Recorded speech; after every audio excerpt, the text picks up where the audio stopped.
Coming up on Sports Night. Back on track, it's been a jam-packed week for Northwestern men's basketball. We'll show you how they fared against 3 Big Ten foes. And then we go live to the Welsh Ryan Arena for tonight's Battle of the State as women's basketball takes on Illinois. And then the Wildcats against the Wolverines on the mat. We've got a lot to talk about tonight, Lexi. A lot of anchors like to make a big deal about this whole intro thing, but we got to get right to it. Yeah, come on, let's not beat around the bush because it's Sports Night right now.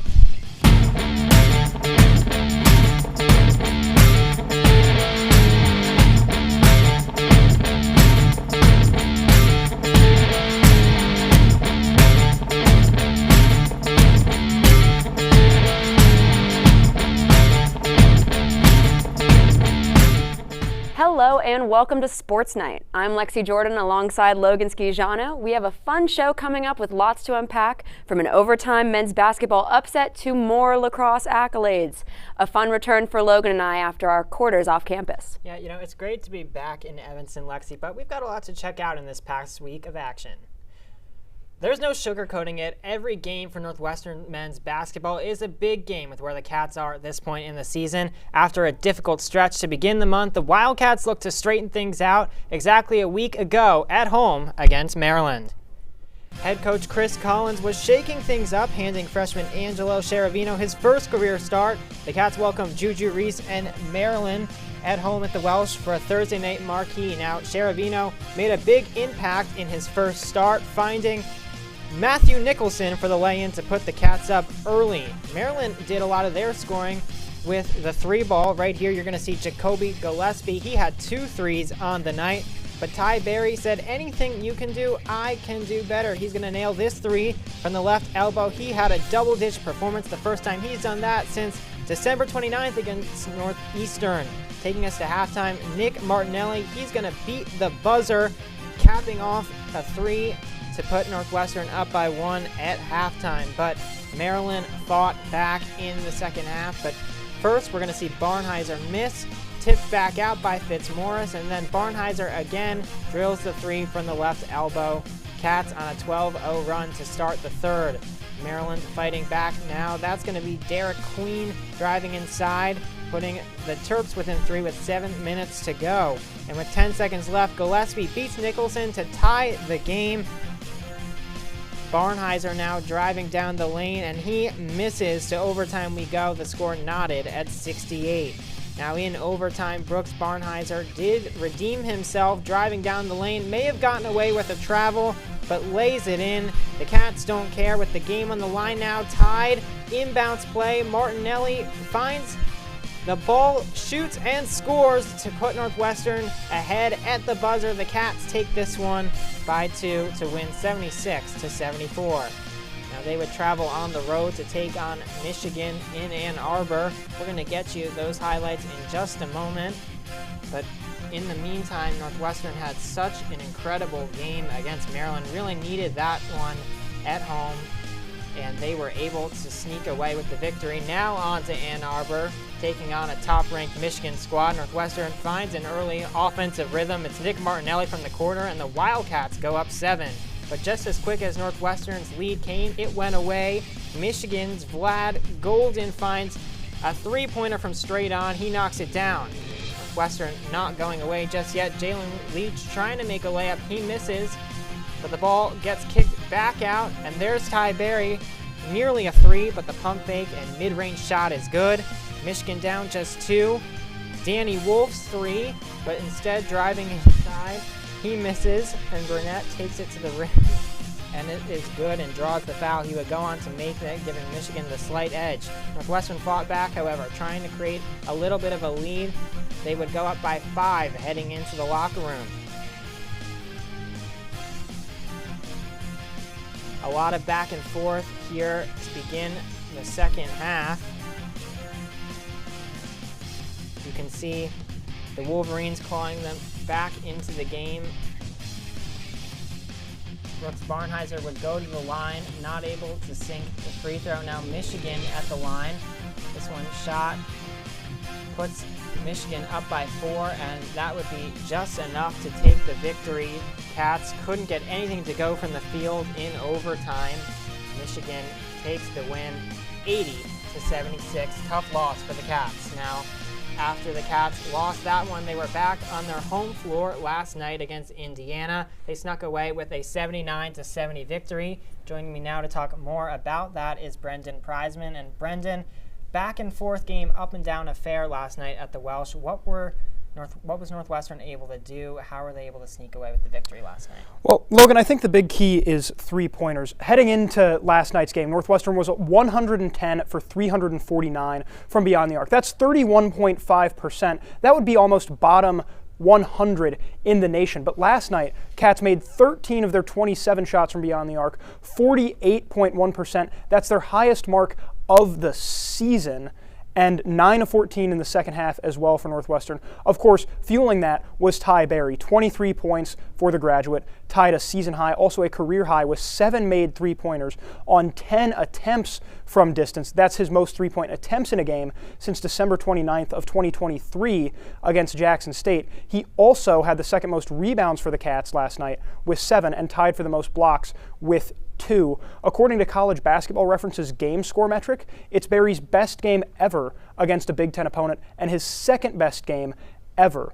If Northwestern can keep getting those types of performances out of one of their captains, then the ceiling for this team raises exponentially. Wow. Those are quite the stats there, Brendan. And anyway, this is a crucial stretch for Northwestern with just over a month to go in the regular season. Playoff hopes on the line, chance to go back to March Madness for a third straight year. Do they have a shot at that? Well, they've got a shot, yes, but it's very much still a situation where they've got to win a lot. Northwestern currently 49th in KenPom, 56th in Bart Torvik, and 47th in the NCAA's NET ranking, which the selection committee uses to help pick the field. So they've got a decent shot at it. However, they're going to have to win and win quite a bit. Northwestern currently 12-7 overall, 3-5 in conference, 2-6 in quad 1. So not quite the resume of a tournament team just yet, but they've got 12 games to go. In my opinion, if they go 8-4 in those 12, they should be in. But that's not going to be easy. They've got to win all 6 of their home games. That includes contests against Wisconsin and UCLA. Both of them have been fearsome opponents all season long for any team. That also means they're going to need 2 road wins. I'm looking at Washington and Minnesota for those. Washington, Minnesota, both in the 90 to 100 range in KenPom, so certainly beatable teams. But the Cats 0-5 in road games thus far this year. They've got to get at least 2 road wins over the final 2 months of the season if they want to get into this tournament. But I think that if they go 8-4 over these final 12, they'll be sitting at 20-11 overall, 11-9 in the Big Ten, even before the conference tournament. I think that's a resume that would get them into the tournament. Only question is whether or not they can pull that off. Okay, well, a lot of things to work with there. We'll see what happens. Thank you so much for joining us, Brendan. Thank you. Lexi? Women's basketball had 10 days without a game after their road trip to face UCLA and USC was postponed due to the devastating wildfires in the Los Angeles area. The Wildcats returned to the court on Sunday at the Welsh to welcome the number 24 Golden Gophers. Northwestern women's basketball geared up for their home matchup in the Welsh after the long break. The Cats off to a strong start. The Cats off to a strong start. Caroline Lau grabs the ball and dishes it over to the left side for Kyla Jones, who nails the 3 to give NU an early 5-point lead. But Minnesota not making things easy here. Annika Stort knocking down her own triple to bring Minnesota up. Second quarter now, Grace Goholski misses the 3, but Tori McKinney grabs the ball and connects on her own 3-point attempt. Gophers now up 8.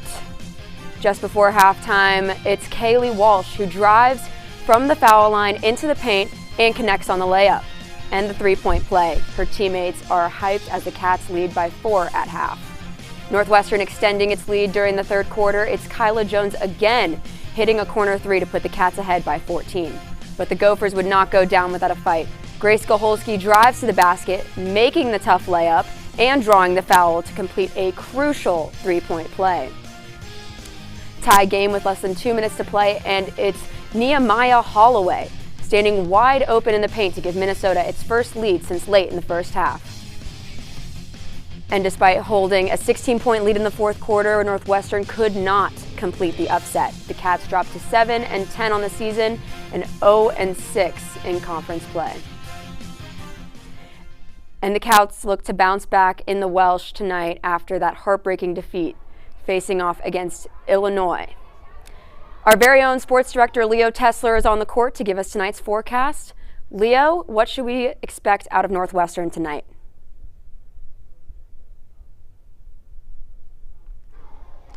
Well, Lexi, thank you for throwing it over to me. And we are in the halls of Welsh Ryan Arena right now as the Northwestern Wildcats women's basketball team gets ready to face off.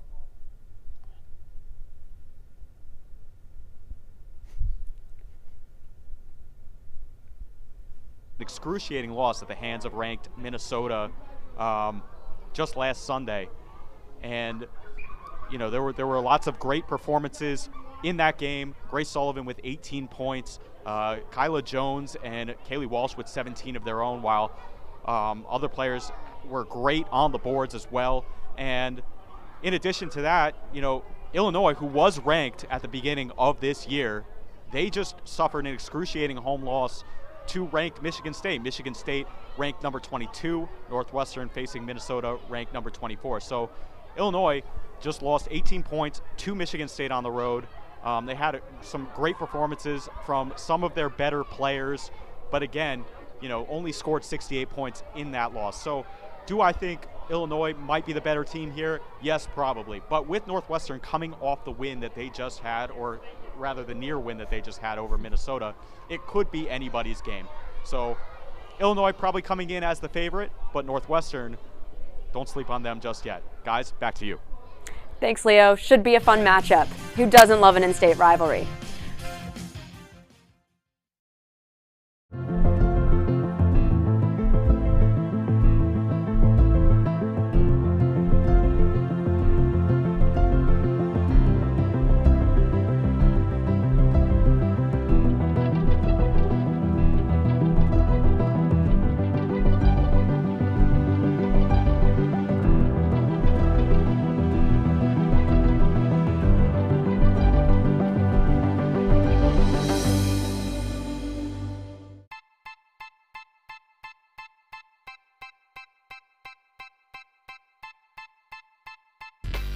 My relationship with Giannis is unique. We're from the same city. Being a Northwestern alum, I think, has tremendous advantages in the sports industry. To me, that community, it's been with me for 20 plus years.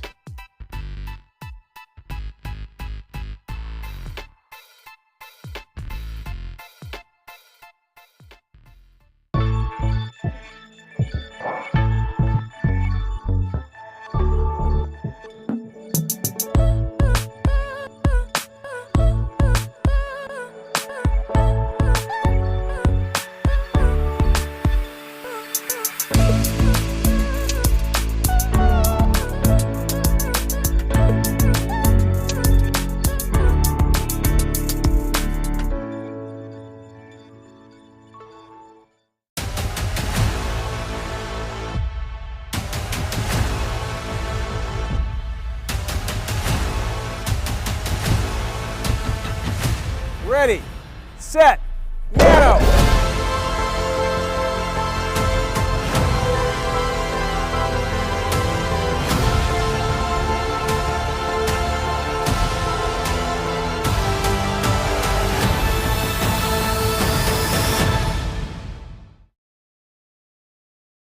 Welcome back, everyone. Let's dive into some recaps, Lexi. Ha, good pun. What are you talking about? I'm just trying to serve up some action. Logan, you did it again. Well, I don't really know what you're talking about still, but I can't quite pin it down. Oh, come on. Anyway, wrestling had a tough test last week as they took on 15-ranked Michigan at the Welsh. Wrestling welcomed Michigan to Welsh Ryan Arena, seeking their first win in the Big Ten. The Cats were looking to bounce back after a tough pair of losses to Purdue and Illinois. Starting things off at 125 pounds, Dedrick Navarro absolutely dominated Wilfred Tanafew. Here Navarro secures the near fall to notch 4 points on his way to a 14-0 major decision. The 133-pounder Massi Odioti was next up in a closely contested bout. Odioti secures the takedown on Nolan Warntonen, which guides him to the 8-6 decision win. Chris Cannon faced off against Sergio Lemley in a ranked matchup at 141 pounds. Lemley dominated the matchup, adding a takedown late in the third, finish off a 10-2 major decision. Number 10 ranked Trevor Chumley made his return to the mat and picked right up where he left off. Chumley escapes the hold of Chase Saldate, earning himself a point to go up 4-0. And Chumley would hold on to earn the victory against number 15 ranked 157-pounder, securing the decision after the clock hits triple zeros. John Halverson had a tough task with number 20 Jaden Bullock standing in front of him. Bullock lifts Halverson off the mat and slams him down. Bullock would add 2 more, winning the match 5-0. Last up, the Cats was Dirk Morley heavyweight bout, but Michigan's Joshua Heinzelman was unstoppable. The Wolverines take down here, and there's a victory for Michigan. The Cats drop 0-3 in Big Ten play. Not the best weekend for the Cats on the mats. Let's see if they can bounce back on Sunday against the Gophers. The Northwestern women's tennis squad hosted Butler on Saturday to open the dual season. The Cats swept the number 2 and number 3 doubles matches with 2 6-0 scores thanks to great performances by first years Erica Jessel and Maya Lorero. The Wildcats were just as relentless in singles play. Northwestern won all 6 of its singles matches in straight sets. First-year Wildcat Degan Frutchman took good care of the number 1 singles spot in her first collegiate action. Off to a hot start, Northwestern will head to Champaign on Saturday to take on Illinois. Last Friday, Northwestern men's tennis opened up their 2025 season with a doubleheader against UIC and St. Joseph's. In the first match, UIC broke out to a quick 1-0 lead by winning the doubles point. The Wildcats quickly answered with a victory by grad student Cyprakash Goli at the number 3 position, tying the match at 2. Senior Felix Nordby and junior Chad Miller each secured wins as well. But the highlight on the day was sophomore Grayson Casey, who won number 1 singles, having never played above the 5 position. The Wildcats defeated UIC 4-3 in Game 2 against St. Joseph's. Northwestern started with an early lead by capturing the doubles point in 3 matches. The Wildcats dominated from then on, winning all 6 singles matches to secure a 7-0 victory. 3 days later, the Wildcats faced Louisville on the road. NU won the doubles point but struggled from then on. They lost 5 singles matches, with the sole win coming from senior Max Bengtson. The Wildcats lost to the Cardinals 5-2. Coming up, the team will host number 23 Harvard tomorrow at 6 p.m. Men's and women's swimming and diving headed up to Madison last Saturday to face Wisconsin in their penultimate meet of the regular season. It was ultimately a mixed bag of results for the Wildcats, with the men winning 8 races and claiming victory over the Badgers, and the women suffering a crushing defeat. On the men's side, Diego Nossack won 2 events, the 200 fly and the 500 free. The men also won the 400 medley with a team of David Gerchik, Tyler Liu, Stuart Seymour, and Cade Duncan, who finished in just over 3 minutes despite their defeat. The women's team was not without accomplishments, as sophomore Maggie Papa-Nicholas recorded a lifetime best with 200 in the 200 breaststroke with a time of 2 minutes and 11 seconds, and Lindsay Irvin took home a second-place finish, actually 2 second-place finishes. Finally, on the diving side, the Cats' Adam Cohn, Ryan Augustine, and Kyle Lai finished 1, 2, and 3 in the 1-meter event, marking the men's 9th victory. Northwestern will face Minnesota and Purdue in Minneapolis next week in their final meet of the season before the Big Ten Championships. In cross country, the Wildcats had a record-setting weekend at the UW Preview in Seattle, Washington. 4 different runners broke their personal bests in the mile run, and 3 of them also set personal bests in the 3,000-meter run. Holly Smith led the way, putting forth a time of 9:20.32 in the 3,000-meter and 4:48.48 in the mile run. Both of those times are top 6 in Northwestern cross country's history. Sky Ellis also slapped up a pair of great finishes, running a 9:21.85 in the 3,000 and scorching the mile to the tune of 4:44.65. Both of those times are top 5 in program annals. Chloe Wellings also entered the team's all-time top 10 in both of those events, now sitting at 6th in the 3,000 meter and 7th in the mile. Northwestern is back on the track 2 weekends from now at the Midwest Classic in Indianapolis. And coming up, one of Northwestern's most successful programs is making history. We'll tell you how after the break.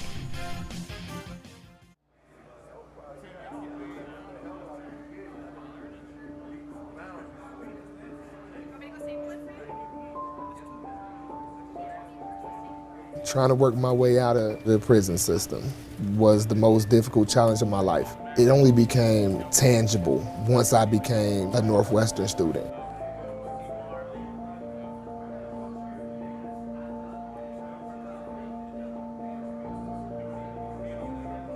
One, two, three, four.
My relationship with Giannis is unique. We're from the same country, we're from the same city. Being a Northwestern alum, I think, has tremendous advantages in the sports industry. To me, that community, it's been with me for 20 plus years.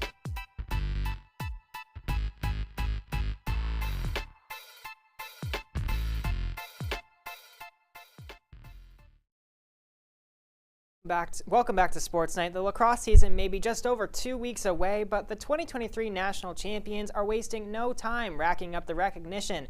5 Cats earned USA Lacrosse preseason All-American honors. In case you've been away from the game for a little bit, I'll help you get to know them. Now, one of 2 Cats to make the first team, Madison Taylor, also topped IL Women's top 50 players list. The 2024 Tewaaraton finalists helped the Cats reach their 2nd straight national championship last season, scoring 83 goals and leading Northwestern with 116 points. Oh, and did I forget to mention, she's only a junior. Senior Sammy White was also the Cats' other representative on the first team. A friend of the show, White has been a rock on defense for the Cats throughout her career, finishing 4th on the team in ground balls and caused turnovers. Her speed also makes her dangerous on the circle. She tallied 38 draw controls in 2023. Now, the player who's often flinging the ball to White off the draw control is fellow senior Sam Smith. The California native has led the Cats in draw controls each of the last 2 seasons, but the two-way midfielder does much more than that. She scattered 13 goals across 21 starts for Coach Kelly Monty-Hiller last year. And rounding off the list are 2 newcomers to the Lake Show, starting first with Nikki Miles. She earns preseason All-American honorable mention recognition. The transfer is closing out her career in Evanston after a masterful 4-year career at Penn. Last year, she set a program record for the Quakers in draw controls with 119. Her team leading 78 points helped the Quakers to the NCAA quarterfinals, where they lost to her now current team, Northwestern.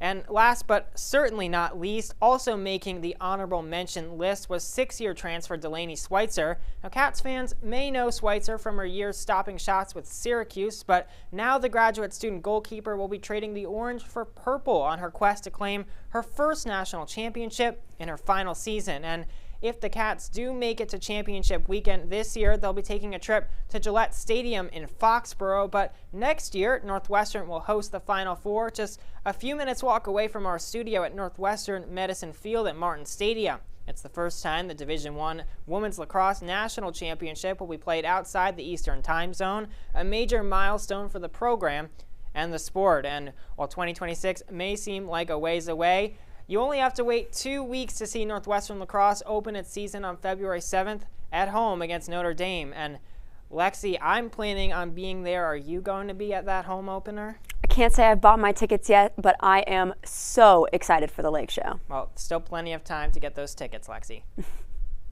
Lacrosse is starting up soon, but NU basketball is in the thick of their season.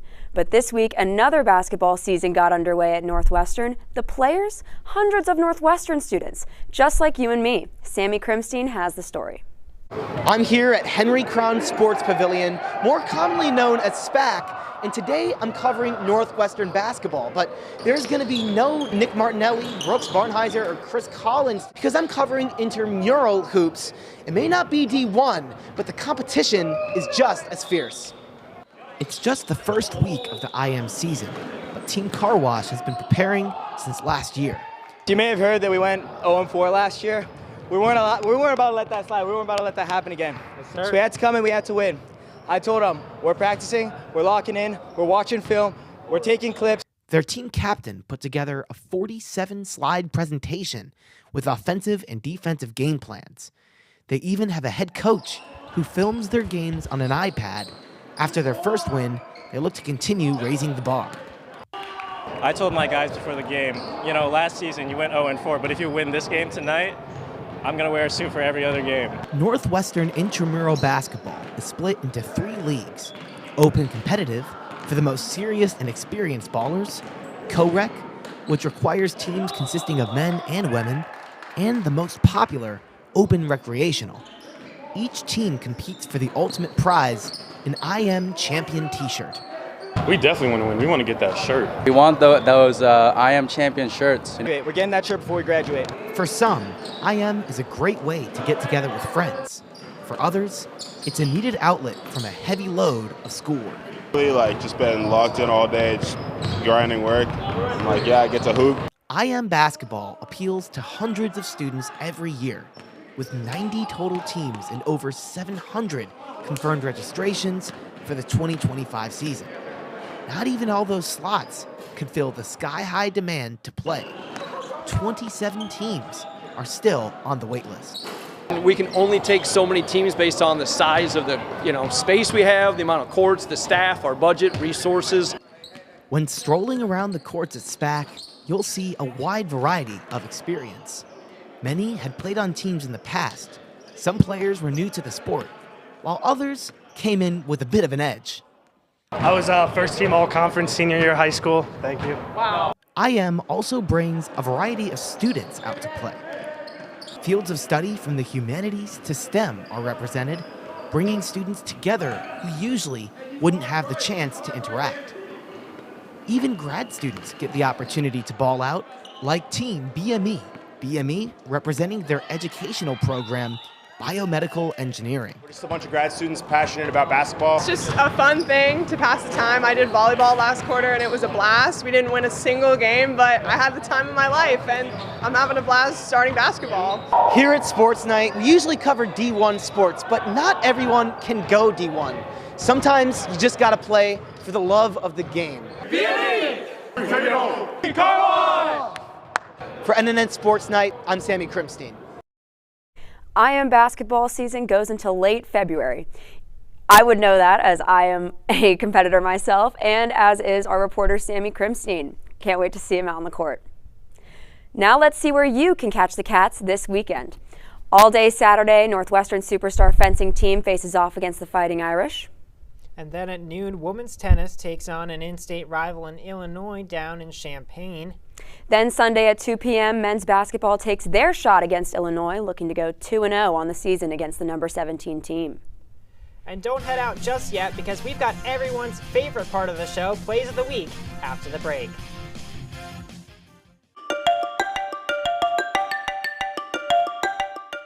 I'm Kelly McEvers, founding host of the NPR podcast Embedded. I'm James Edwards, host of the Unresolved podcast from Frontline. I'm Antonia Cereijido, former senior producer of Anything for Selena podcast and current executive producer at Elias Studios.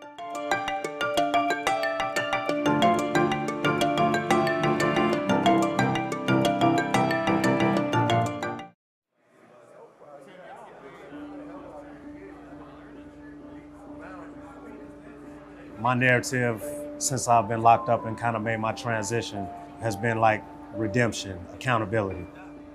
When I come into the classroom environment, every individual that sits amongst me takes education seriously.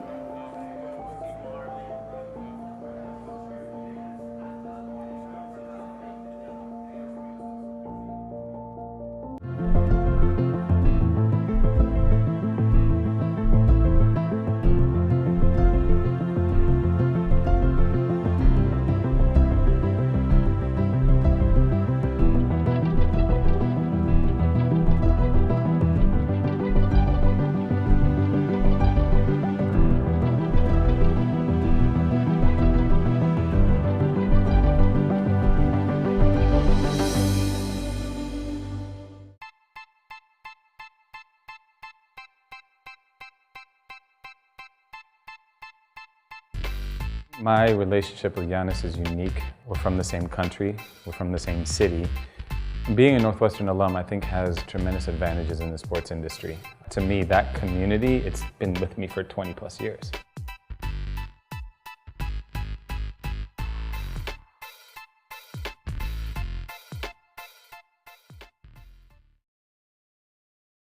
Welcome back. You know, what a show it's been so far. Winter quarter always brings out some fun games, Lexi. And even more fun plays. Let's check out this week's Plays of the Week.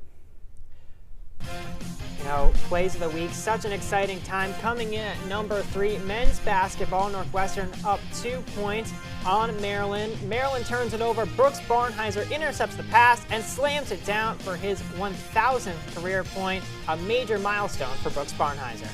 And at number 2, 13 seconds left in the third against Minnesota, and Caroline Lau steps past it to Kyla Jones beyond the arc, who drained the 3. And at number 1, you saw it earlier, but we've got to play it again. Tie game against Maryland, and Nick Martinelli drills the baseline jumper to put the Cats ahead. They would take this one in overtime, a 2-point victory. What a game for Northwestern.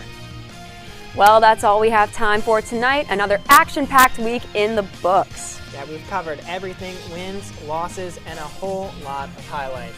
Make sure to check us out on X at NNN Sports and on Instagram at NNN_sports. For Logan Schijano, I'm Lexi Jordan. Good night, Evanston.